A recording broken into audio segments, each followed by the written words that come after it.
Good afternoon, everyone, and welcome to the International Resource Center for Performing Artists. Today's conversation with soprano Sondra Radvanovsky is a gift and a highlight occasion in the middle of our somewhat surreal existence. Some of us have seen her recently in her series called Screaming Divas. If you haven't seen it, go look it up. Others, I am sure, have watched or listened to her on her recorded performances. As I said last month when we spoke with Alexander Neef, many of you have found that you now have lots of time to practice and to explore alternative activities and career paths you might have otherwise been doing late at night or early in the morning around everything else. But now you have time to dive deeply into new roles and known roles, looking for new insights that will give you that edge when you next audition. And Sondra Radvanovsky has many learnings, experiences, and insights she may be willing to share with you today. Sondra, thank you for making the time for the IRCPA. Of course, I'm honored to be here. Thank you. And it's nice meeting you. Thank you. Many of the people who are listening have just graduated from training and studies, or they've been working for 3 or 4 years in that gap between studies and actual career. And they need to hear what their potential next steps can and should be normally and now. Because being prepared is vital, as you know. Absolutely. Yeah, and no more so than when the unknowns they are facing are compounded by this pandemic. Yeah. Even you, as a globally renowned artist, are facing months of inactivity, and we can talk about managing that too. Ladies and gentlemen, if you have, yes, that's important. For me, it's Scotch, but you know. Okay. Ladies and gentlemen, if you have questions, please enter them into the Q&A column. I will be facilitating questions at the end of the conversation, and we're also recording this conversation for posting on the IRCPA website later. So let's begin. What do you think is the most important aspect of a singer's career right now, Sondra? The word pivot has been used a lot. On the Screaming Divas, we've been talking to a lot of singers, a lot of general managers of opera houses, and that word seems to keep coming up. Pivot, pivot, pivot. Yes. Yes. What do I mean by pivot? Well, in normal times, young singers, you would go graduate from college, look for most likely a young artist program, either here in North America or in Europe, depending upon, what kind of music you're really strong with, or, where you want your training. And they're all closed now. And we are not sure that a lot of those opera houses will be returning even. Yeah. Even we're talking Metropolitan Opera, even these large, huge places, huge institutions that have been pillars of our business. So what do we do now? Well, I think that the younger generation is going to see a lot more movement into the digital world. I do feel, not just because of the pandemic and COVID, but I do feel that opera houses are seeing that it is more cost productive. It is a great way to have more singing online, and it's just easier to facilitate than to get everyone on an airplane, flying to the COC to do a production, to hire that whole production. So that is one thing that I've been seeing a lot of, and a lot of people talking about it. Artists have to become more creative. I think that you, the young singers, are going to have to put your thinking caps on and think, how can I still stay present and relevant right now?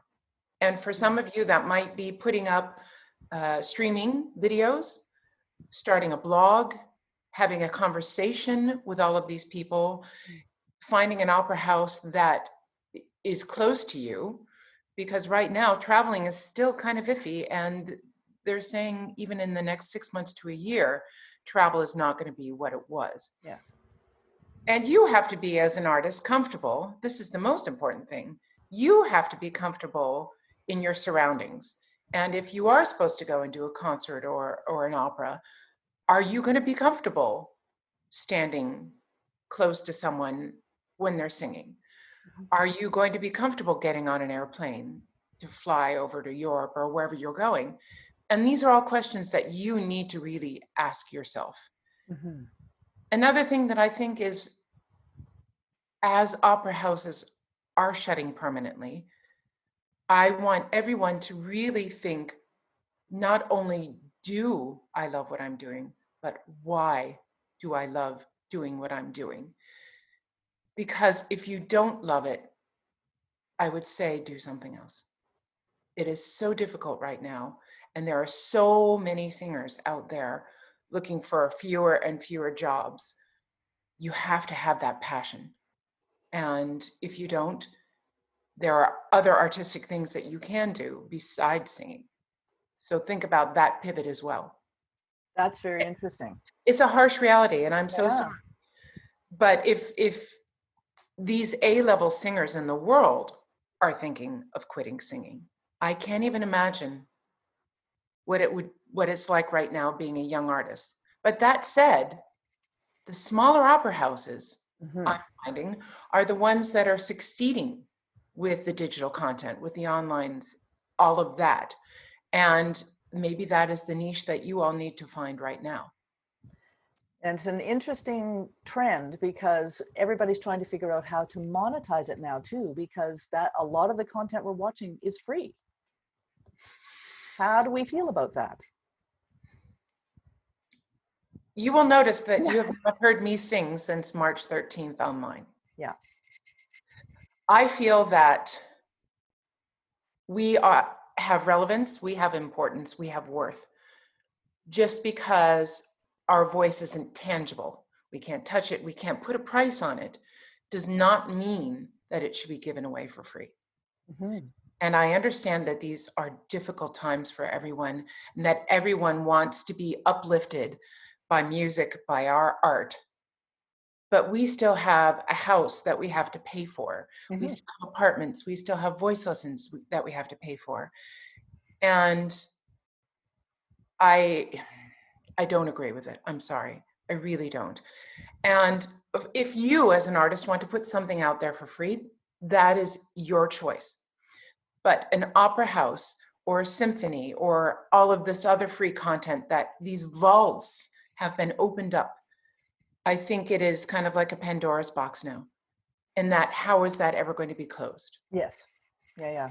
You wouldn't go to a doctor and say, "Excuse me, doctor, I have this little cough, but I'm expecting you to do it for free. Will you just look at me for free?" We don't do that. No. And I think I've probably ruffled some feathers by saying this, but I think that people need to band together and say that we have value, we have worth. And even if it were $5 that someone were paid, it's giving us value. And as an artist, we need to know that we have worth and value. Absolutely right. I totally agree with you at this point. Somebody just said, "Thank you for saying it. Ruffle those feathers."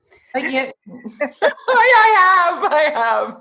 But there's new little things popping up like Patreon and Side Door that you pay $5 or $7 to watch whatever it is. But I mean, I think we have to look at that as a reality. Yes, and I'm going to be involved in some online very soon, which is great because I'm really looking forward to getting back to singing. I bet you are. I bet you are. So what is the, now or ever, who are the essential people in the ideal support team for a young singer? That is a really great question. I always say to people that I have this many people, a handful of people that I honestly trust everything that they say. The rest of it, I take it as information. I try to digest all of it, and some of it goes in and some of it goes out the other ear. Mm-hmm. But I think to have someone, a sounding board, you have to have somebody, maybe not even in the business. And this is a very important person. My husband is that person. And I call them real people, non-musicians, non-singers. But these are people that can look at it. We as artists look at it sometimes this way, and they can sometimes look at the situation this way and say, you know, Sondra, you're looking at it from an artistic way. And we have artistic minds, which sometimes can go, ugh. So to have that one person that you can use as that sounding board, that springboard, and say, hey, what do you think of blah, blah, blah, blah, blah? And they go, mm-mm, or great idea, or have you thought about it this way? So that for me is the number one person to have. And also in this business, you have to have someone that you can confide in. Mm-hmm. Because gossip in our business, as you all know, is rampant. And sometimes you get this great information and you want to share it with someone. And so to have that person outside of the business is great. That said, then having a voice teacher that you trust, that you can ask questions to as well, because this is the person that holds your future in their hands. And you have to think of it. I think of a voice teacher-student relationship like a marriage. You have to commit fully to it. And if you don't believe everything that your teacher is teaching you or saying, then you have to find someone else.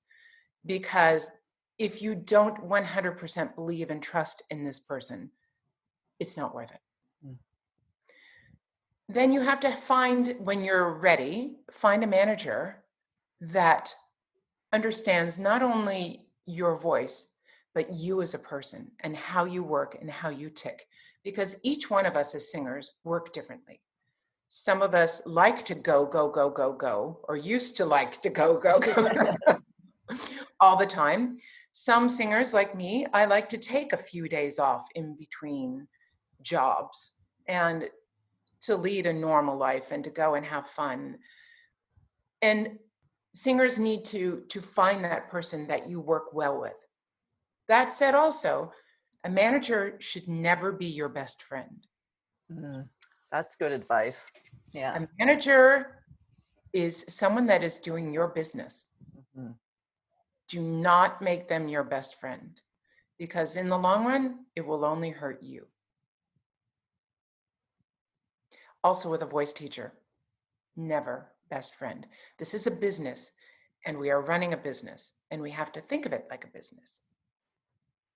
Excellent advice, because that was going to be one of my questions about how you manage that relationship with a manager. Well, listen, you can still be friendly with them. My manager has been to our house when I sang Rusalka. Mm-hmm. He stayed at our house. It's lovely. I'm friendly with him, but he's a business partner. Yes. And he knows that, and I know that. And there's a line that you should never cross, in my opinion, because then everything is a bit blurry, and your manager is advising you.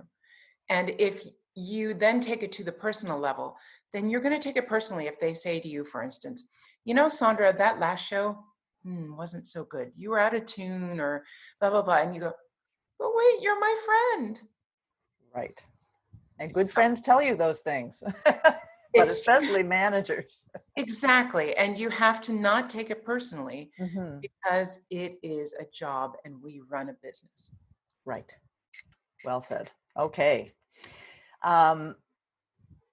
So how are you staying? I mean, we know you're doing Screaming Divas, and that's a great way to stay in the public eye when you're not doing other things. And do you have time to do anything else, or are you concerned about doing anything else to keep yourself out there? That is a good question. I will say that before the pandemic hit, I was really burnt out. Mm-hmm. I was to the point of talking with my manager about taking a sabbatical, just because of my personal life things, as well as this last year was just ding, ding, ding, ding. How many queens do you need to sing before you get tired? The crown was getting too heavy. So, you know, it was difficult for me to keep going. And there were a lot of tears and a lot of stress. And so I said, you know, this first month of the pandemic, I just took off. I have never been at home more than a week at a time in our house, and we've lived here 10 years. Wow. Yeah. So it was really nice to get reacquainted with my house and my bed and my things. Yeah.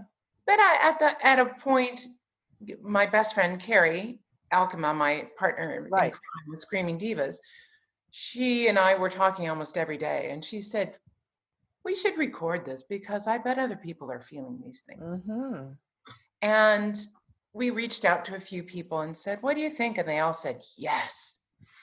So we came to Screaming Divas as two opera singers, two blonde opera singers, by the way, who have no clue about anything about videos or YouTube or I mean, how many of you out there knew what Zoom was before There this? you are. So, but we found that we couldn't sing. We were finding that we were too emotional and, dare I say, depressed to sing because in our minds, we couldn't see what the future was. Right. And Carrie and I think very similarly in that we have to have a goal, Goal oriented. Oh, yeah. you know? And day by day, another concert was getting canceled, another opera was getting canceled. Yesterday, I had 2 more canceled. Oh, yeah. And the weight of all that was just oppressive. And I know that we as opera singers are supposed to lift spirits. But if our spirits can't be lifted, what are we supposed to do? Oh, yeah. As I said to you earlier, if 2 of the big global divas are having these issues, imagine what it's like for the younger ones and the people who are mid-career. Exactly. So we thought, how can we reach out to as many people as possible and say that it's okay Mm-hmm. to not be singing, to feel guilty for not singing, or to want to sing, Yeah. but don't know how. So we did that. But for me, it has really been revelatory because I've fallen in love with what I do all over again. Oh, that's happy. Yeah, but I was starting to resent it. Yeah. I really was. And that's no way to have a career. And I was questioning, should I keep going? Should I keep doing what I'm doing, singing, or I'm 51, should I retire? And I feel like by speaking about it all, I found my voice, and not just my singing voice, but my voice. And I feel like I now can make a difference in the operatic and the music world I mean, I've been doing this for quite a few years, 26, 27 years. And I have all of that experience Yes, of course. behind me. And I feel like I can make a difference now because I'm sure this is one of your questions too, that opera has to change. Oh, yeah. Our medium, not just opera too, but the music world, we have to change. It was time to change. We have been talking about change for way too long, but nothing's been happening. And I feel now that I can help aid opera changing. This shift that has to happen, talking about that pivot, it needs to happen. Can you talk a little bit about that? You're going to share some of your ideas on how opera needs to change? Absolutely. Well, first and foremost, diversity. Mm-hmm. Opera has forever and ever been a white business. Oh, yes. And it needs to change. It has to change. Mm-hmm. There are so many great singers out there that are of color, that are diverse, and all different skin colors, not just Black people. We have Indigenous people here in Canada. We have all diversity. And I think it has to start at the top. I think we need to have the donors. We need to have the patrons of the opera realize that this is an archaic art form, and it needs to have a clean sweep, and we have to treat everyone equally. I think blind auditions would be a wonderful thing. Oh, interesting. Yeah. Like orchestra members do it. Of course. Why can't opera singers do it? And I think that would open up not just for diversity of skin color, for age, for looks, Mm-hmm. because it has been too long about how we look, not necessarily how we sing. And I'm saying it now. It's That's time bold. to change. It's old. It has to change. Yeah, yeah. And I think also operas by Black composers, by Chinese composers, by Indigenous composers, by Indian composers, you know, all different types of people. And we need that. We need conductors. We need female conductors. I mean, #MeToo. We just finished that. I know. Yeah. Let's remember that. We just finished that. And we went into the pandemic. And now we have Black Lives Matter and all of the atrocities that have been happening with that. And let's change people. I love it. From We Old love to music. Bold by Sondra Radvanovsky. Well, No, you're absolutely right. And I think there's probably, oh, yes, people are going, yes, to blind auditions. yes, you know, and I think that, tying back to young singers then, I think that is going to create equality for the younger singers as opposed to the more established singers. There are so many young singers out there that I hear, that I've met, that I know, that are ready for this career, but they're told, oh, honey, I'm sorry, you're too young. You don't have the experience. Well, how do you get the experience if you're not hiring anyone? You know, it's just this circle. So, Very good. Very good. Well, now that you're online with Screaming Divas, how does that play into your social media, and how does social media play into your career? Good question. Social media is something up until the pandemic that I really shied away from. And this is all part of this reawakening of myself, because I think that I was a very private person, and a lot of singers have this public persona, but then they have this very private persona as well.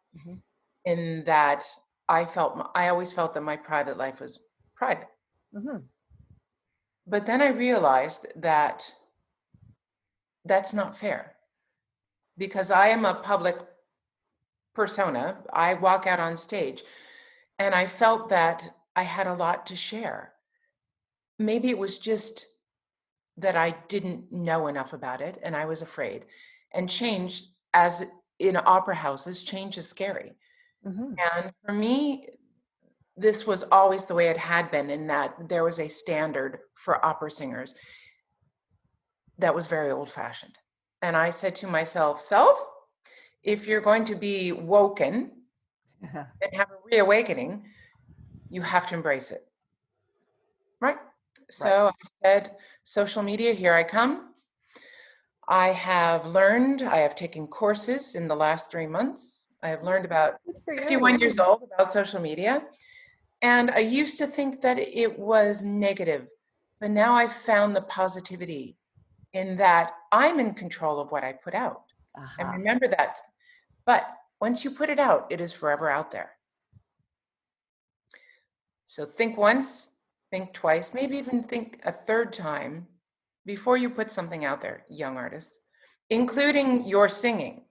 Oh, yes. Because opera houses are looking at that also as a kind of audition. Oh, yeah. But that said, social media, I do think, especially right now, is very important, because that is our connection during this pandemic with the world. Oh, yeah.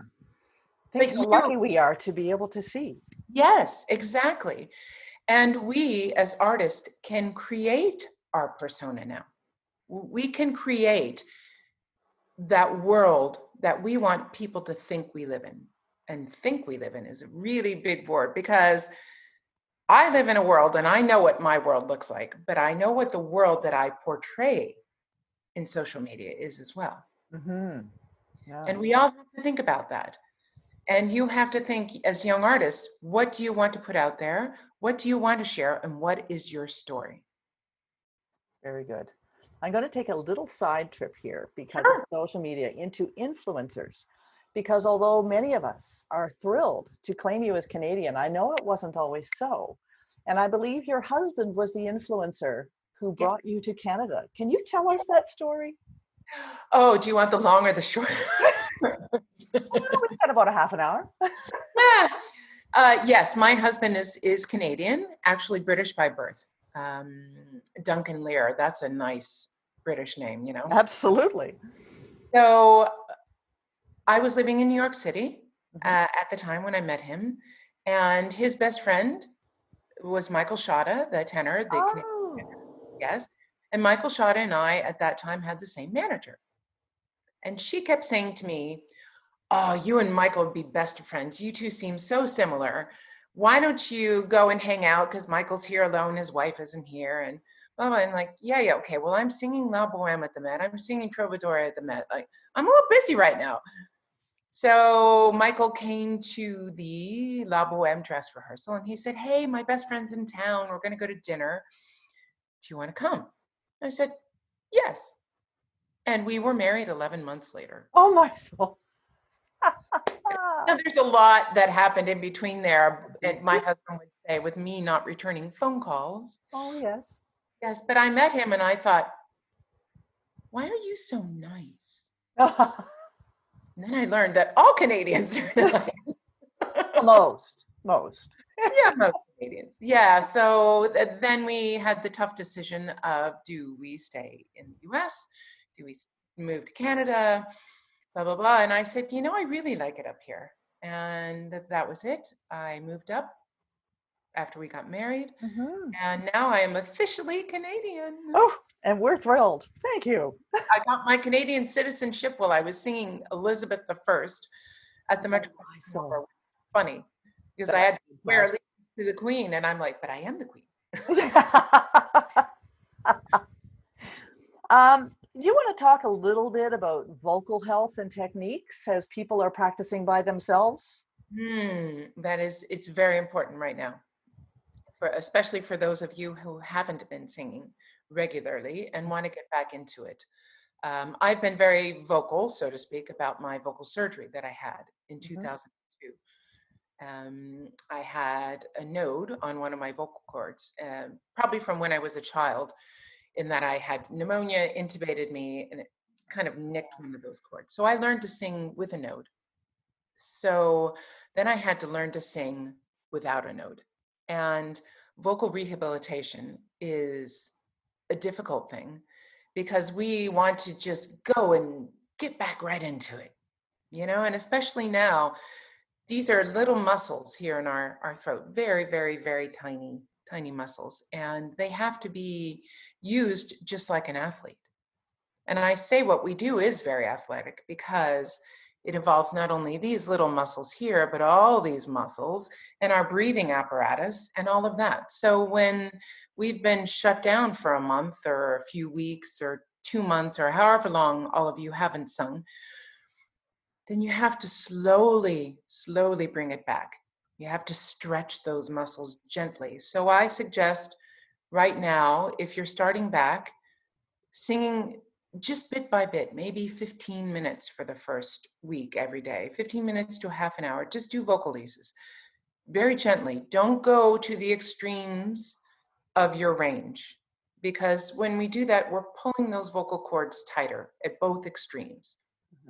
So just gently do vocalises, lip trills, whatever gentle things, gentle things that you have in the middle voice. Do that, 15 minutes to a half an hour for the first week.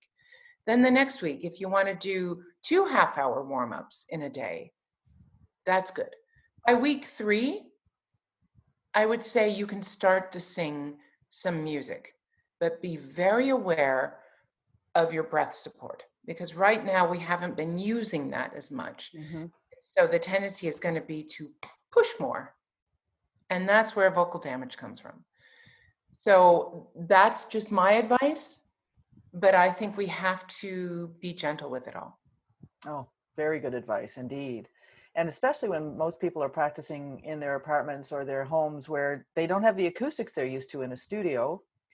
Right. And it was Louis Quilico who Louis practiced singing into a corner so he could hear himself. Yes, to get the reverb. And it's interesting when I give master classes, I always ask the singer, how do you learn? Do you learn by listening to your voice or feeling it? And that's a good question for singers as well, or both, a combination of both. because I don't listen as much as I go by sensation. How does it feel in my body? Right. Because maybe I've been doing this so long, but I know how it feels, and we can be fooled by acoustics. Mm-hmm. And that's the danger of our profession, because you can walk on, say, the stage of La Scala, and those acoustics will be different than the stage of the Canadian Opera Company, Mm-hmm. or the acoustics of whatever room you're singing in right now. Also, another thing to do is record yourself right now. Ah, Record it and listen back to it, and maybe compare it to some of your other recordings from pre-COVID and say, okay, how does that compare? But keep recording it, because what you hear with your ear is not necessarily what the audience is hearing and what's coming out. And if you can't get to a teacher, maybe send some of that to your teacher or to a person, a coach that you trust, and say, this is where I am right now. If you can't do a Zoom meeting with them or a Zoom lesson or something, at least record it and send it to them. Very good advice. Thank you. You're welcome. Is there one role or maybe two that you inhabit more than others? And why would that be? Good question. Tosca, Yeah. probably. There she is right up there. Well, I mean, she's me and I'm her, because, she's an opera singer, and how many people can actually play themselves on stage often? There you are. Yeah. Plus, I love the music. I think it's so thrilling singing Puccini. It's so visceral, and Verismo music is just fun for me. I really. Another role, I have to say Rusalka. Really? Okay.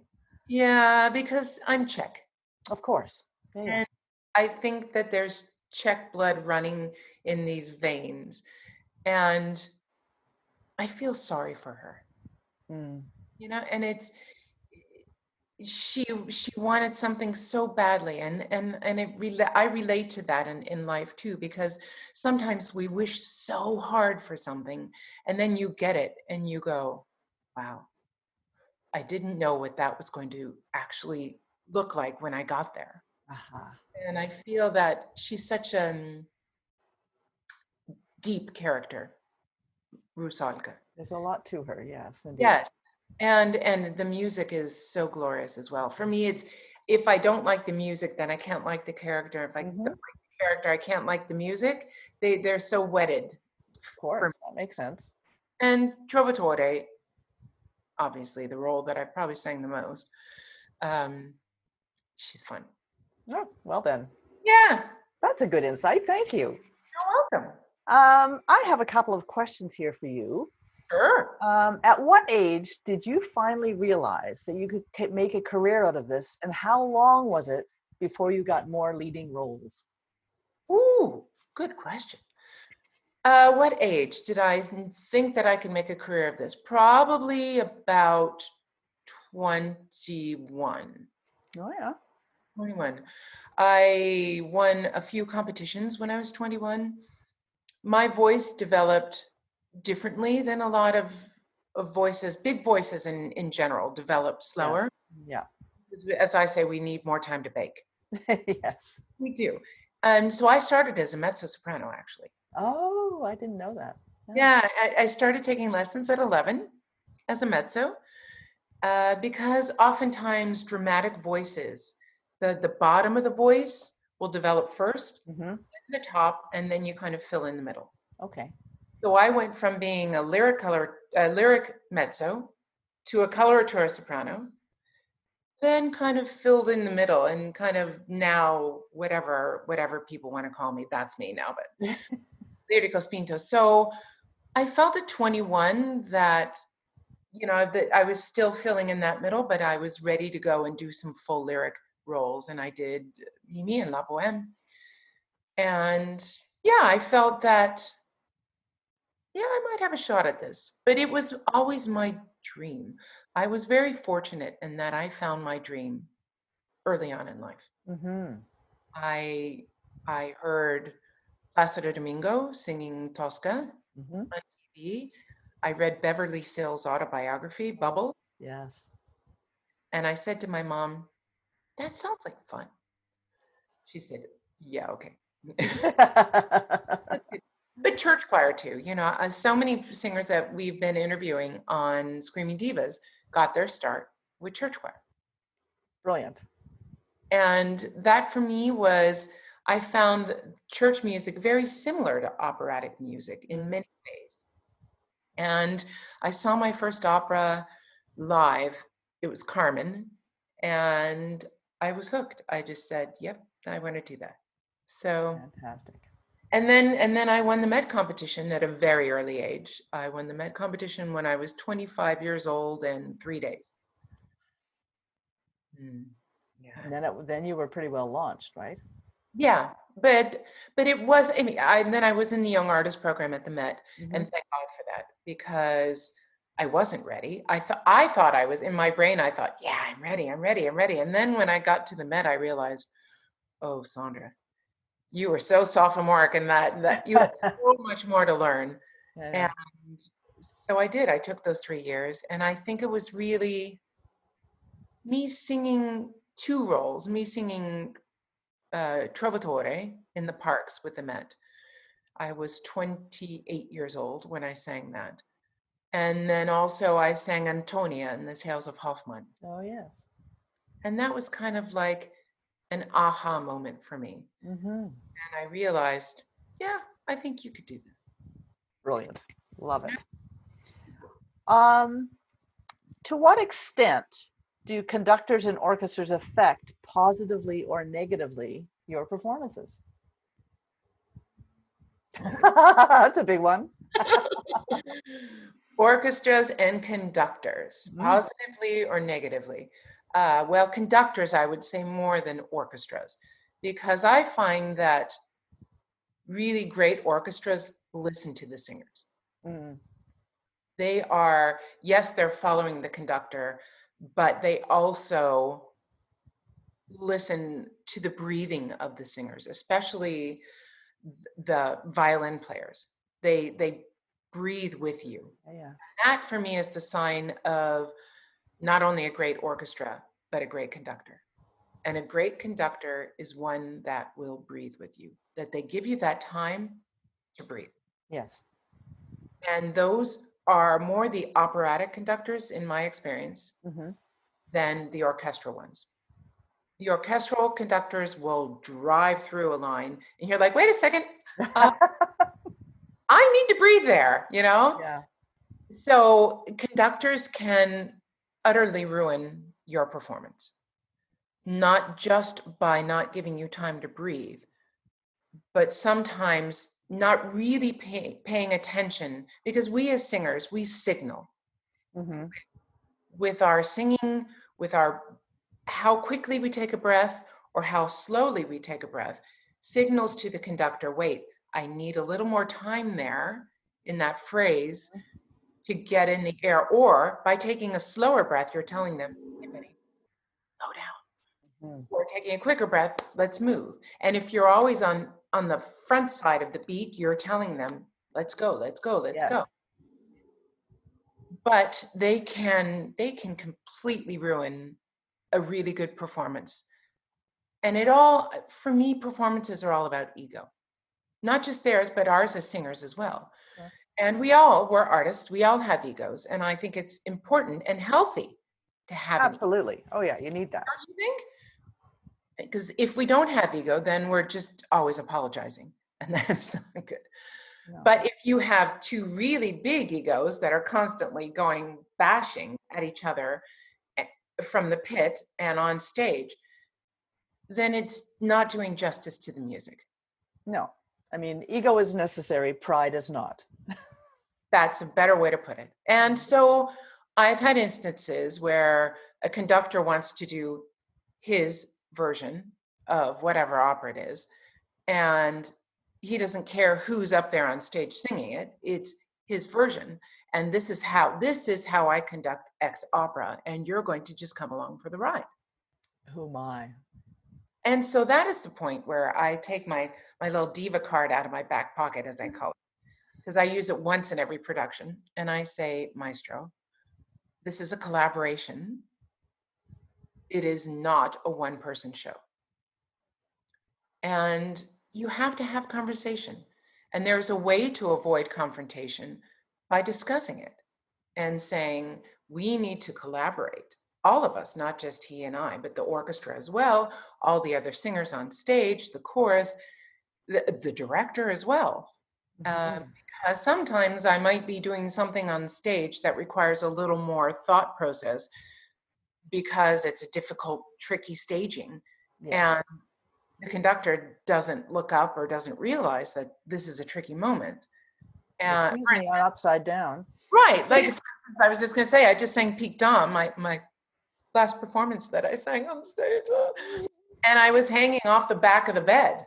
My head was hanging off, and luckily I had a really great conductor that said, "Oh, you're going to need a little bit more time there to breathe, aren't you?" Yes, thank you, Andrew. But that's it. And as young artists, I think sometimes we feel, because I was a young artist, we feel like we can't say something, that we're not important enough. But you are, and you should stand up for yourself and say, excuse me, but it's the manner in which you do it. You have to respect them as a musician, and they have to respect you as a musician. And you have to think of yourselves as equals and go in and say, I'm sorry, maestro, can we talk about this? And vice versa. Conductors sometimes need to bash us over the head with a frying pan and say, Sondra, you're schlepping, stop schlepping. You know? Yes, I know. What was your dream role to sing? And if you've already sung it, what was your second dream role to sing? Dream role to sing. Boy, probably Tosca was my dream role growing up. Because what soprano doesn't want to sing Tosca? And also because of Maria Callas, I will say. Oh, yeah. Right? That said, I think my next dream role, because I've done so many I've been so fortunate, touch wood, that I have done all these roles that I truly, truly love. Doing Rusalka, doing Peak Dom, that was just such a joy. Having done all of the Verdi, it has been such a joy, except for Macbeth. That one is on my list, Macbeth. And I think my big dream role is Turandot. Oh, yeah. Just coming soon to a theater. Ooh. All right. Yes. Right then. Okay. Albert Krywalt says, brava for this. Is there an opportunity? Would you like to speak of martial singer Ruth Falcon? Yes, my teachers. Those are my three important teachers in my life. Well, actually, just the three. Marcel Senguer was a French baritone, very famous in those Falcon roles, really suave, debonair man. I learned a lot from him, and I studied with him when I was in my late teens and early 20s.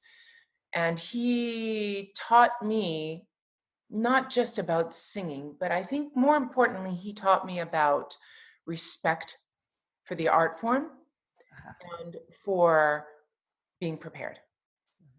He was the one who said to me, I had the funny story. We have a few minutes. Oh, yeah. I had sent in an application to Juilliard School of Music, and I was accepted.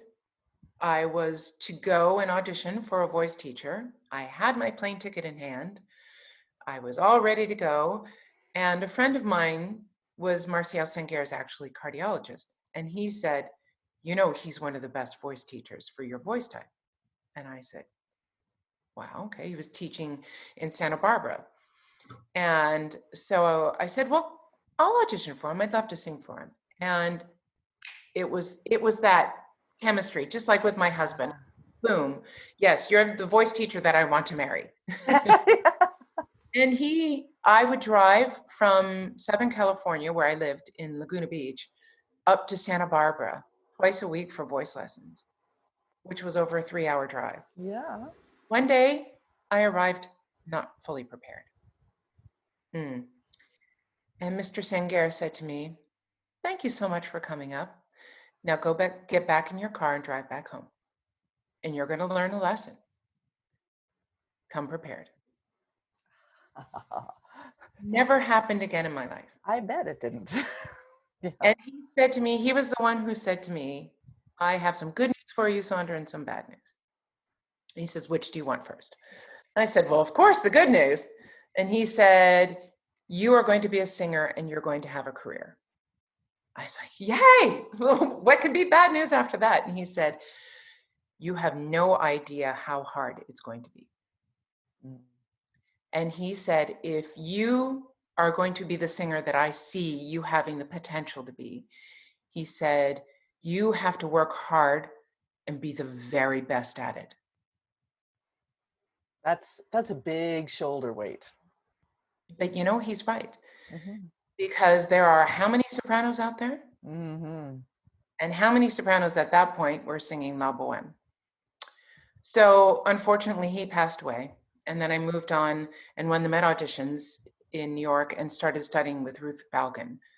And she taught me my technique, really. She is an amazing technician. And she was the one who really honed my craft. And she was the one who said, "You know, Sondra, you're not really a Mozart singer. You're an Italian singer. You're a Verdi singer." Mm-hmm. And she kind of put me down that road. And I thank her all the time for that. But I haven't been studying with her for a while just because I work now just with my coach, and that's Tony Manoli. Yeah. Tony was the one who pulled out one day a score as I was singing Ballo and all these big Verdi roles. And he said, I thought, you know, Aida, my voice is, I'm going to be singing Turandot and Tosca, blah, blah, blah. And he said, "Do you know Norma?" And I was like, "What?" And he said, "Yeah, I want you to look at this." And I opened up the score and I said, what are all those black notes? Little black notes. I've never sung those before. And he said, "Sondra, I honestly think you are not a full spinto soprano. You are a dramatic coloratura." Wow. In the middle of my career, Yeah. he made this complete shift to the Queens. Yeah. And I am forever grateful to him for that, because he heard something in my voice. And it's because of Tony Manoli that I learned how to sing all of these high pianissimi, and he taught me all of that and how to facilitate that and how to not scream all the time, but to actually sing with agility. So that's brilliant. Oh my. well, I'm very grateful to all three of them, because all three of them took me to the next stage of my career. Yeah. And that's why I say to young singers coming full circle, you have to sometimes pivot and realize that it's time for change. And change is a very scary thing. And I was afraid of each one of those changes. I was utterly afraid that it would end my career, or that I would somehow lose my voice, or it wouldn't be as good as it was before. But it made me depend upon me more.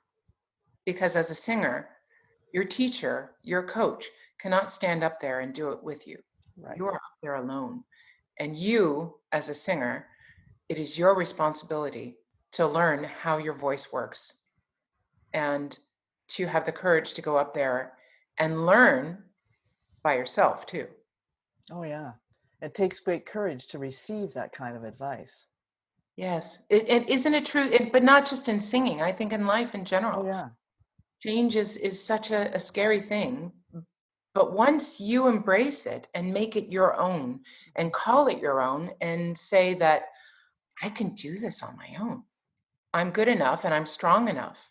And it's these affirmations that you have to keep telling yourself. And listen, I can't tell you how many times I stepped on the Metropolitan Opera stage when I was a young artist and completely cacked a high note, trying to figure out how to sing soft and high, or singing too loud. And but I learned, and I didn't do it again. Mm-hmm. Excellent.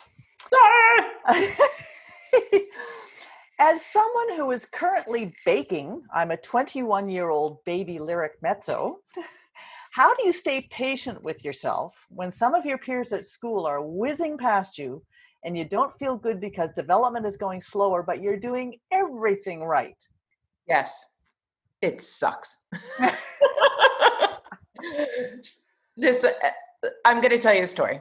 You all probably know Christine Gerke. She was my roommate when we were in the Young Artist program at the Metropolitan Opera. She was 1 year ahead of me in the program. And that was times when not everybody had cell phones, put it that way. It was that long ago. And so the home phone would ring and, oh gosh, look at that. Another offer for Christine to go get another job. Where's my jobs coming? And we're the same.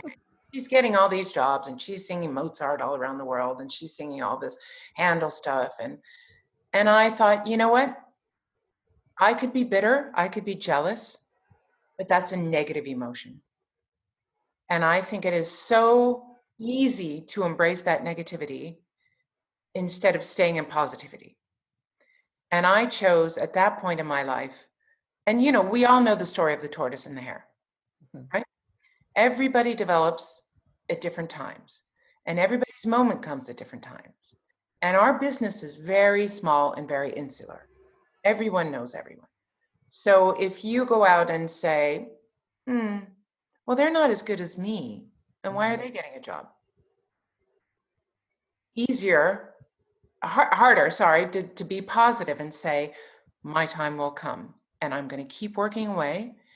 And ask people's opinions.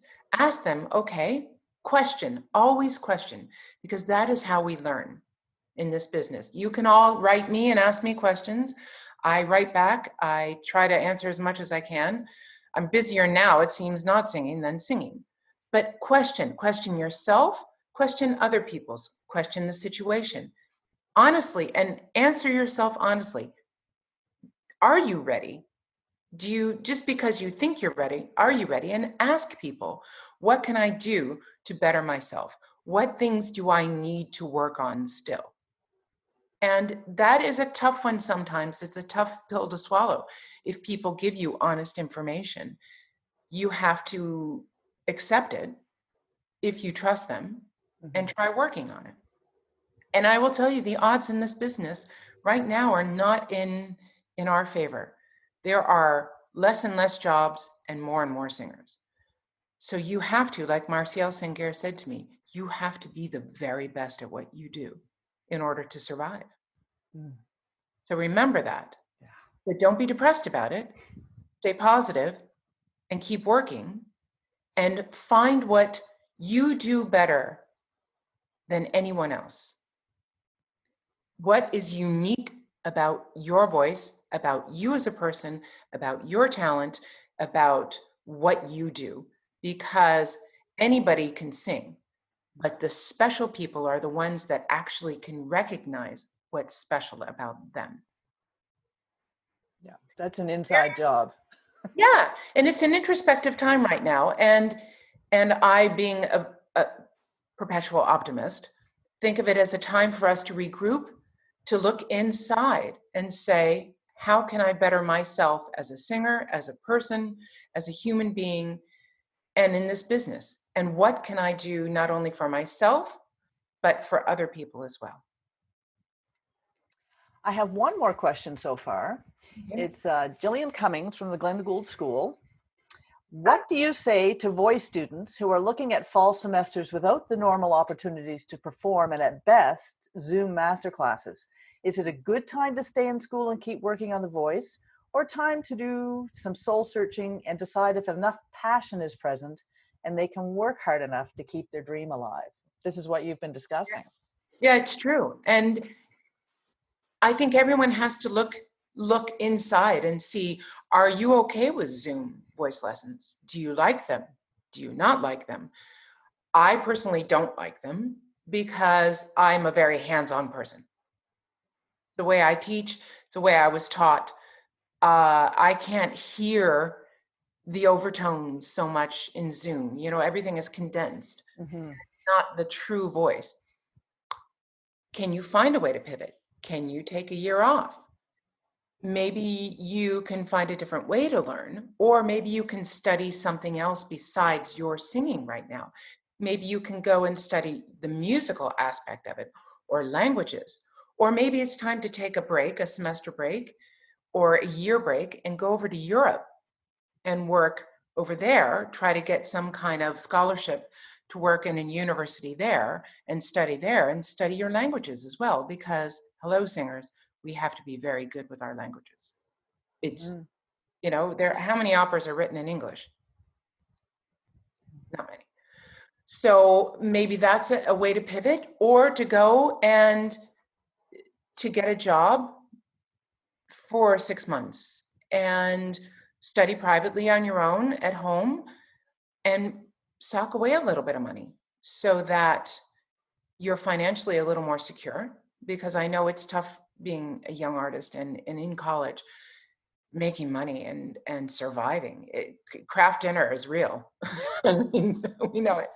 But everybody has a different story, and this is my thing I want to say. Everybody has a different journey, and everybody has a different story. And I could tell you, yes, stay in school, or no, don't stay in school. But that will be right for 50% of the people and not the other 50% of the people. Yeah. And it's hard. It's really hard. And right now, it's even harder, including for me. So I feel for all of you in the very tough and real decisions that are going to be coming up for you in the next few months, for sure.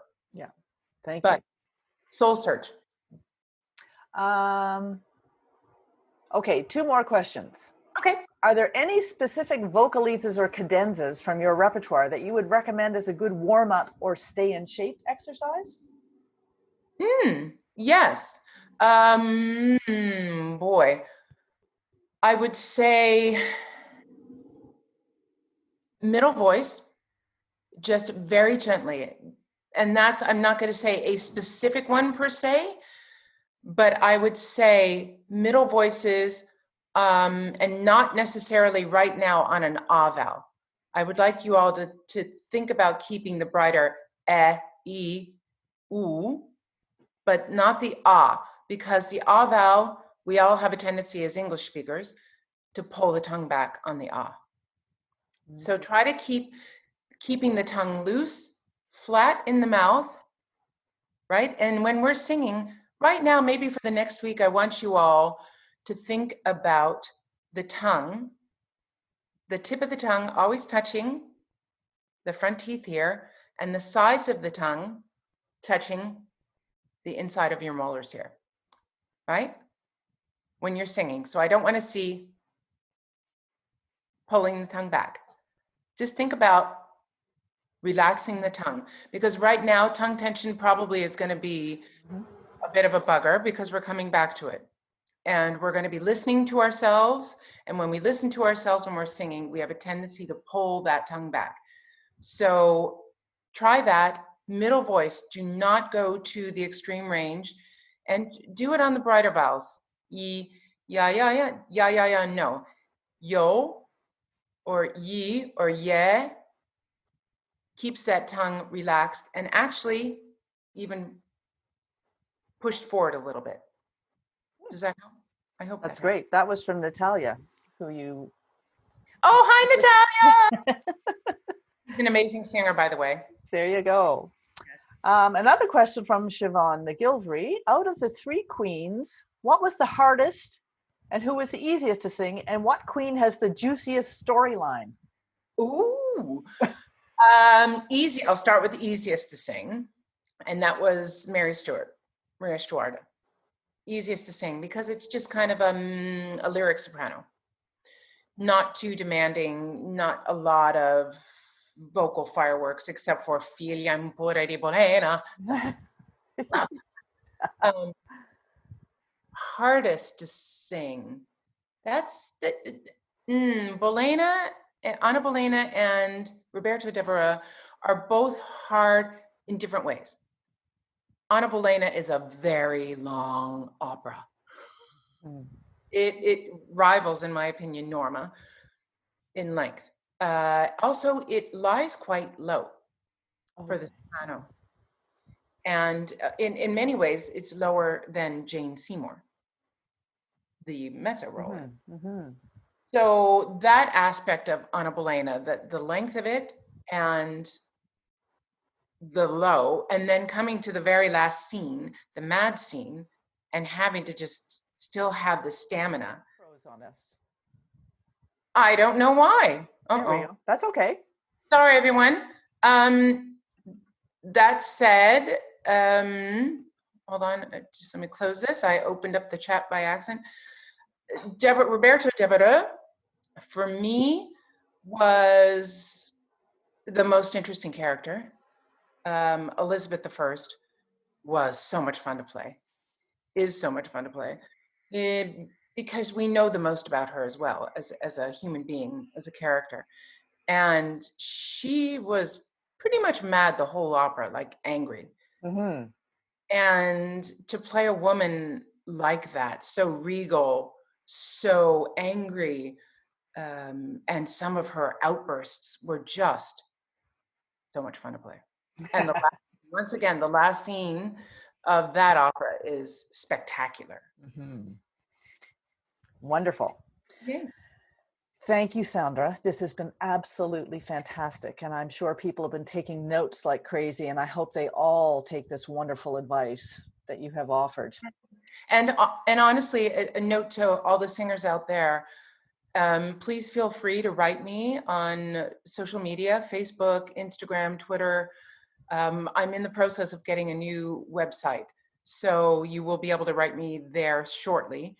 But please, I do respond. It's me that responds, so it might take a little time. I do not have a social media person that does it. It is all me. But if you have questions or all of that, right away. Fabulous. That's very generous of you. You have a generous spirit. Thank you. So thank you all for listening, and thank you, Sondra. I'll direct you to the ircpa.net website for news about our rescheduled encounter and concert in October and November. And good luck to you all. Take good care of yourselves, and we'll see you on screen. Keep singing. Yes, indeed. Keep singing. We need all of you. Excellent. And we'll see you on Screaming Divas. Thank you, everybody. Thank you. Bye-bye for now.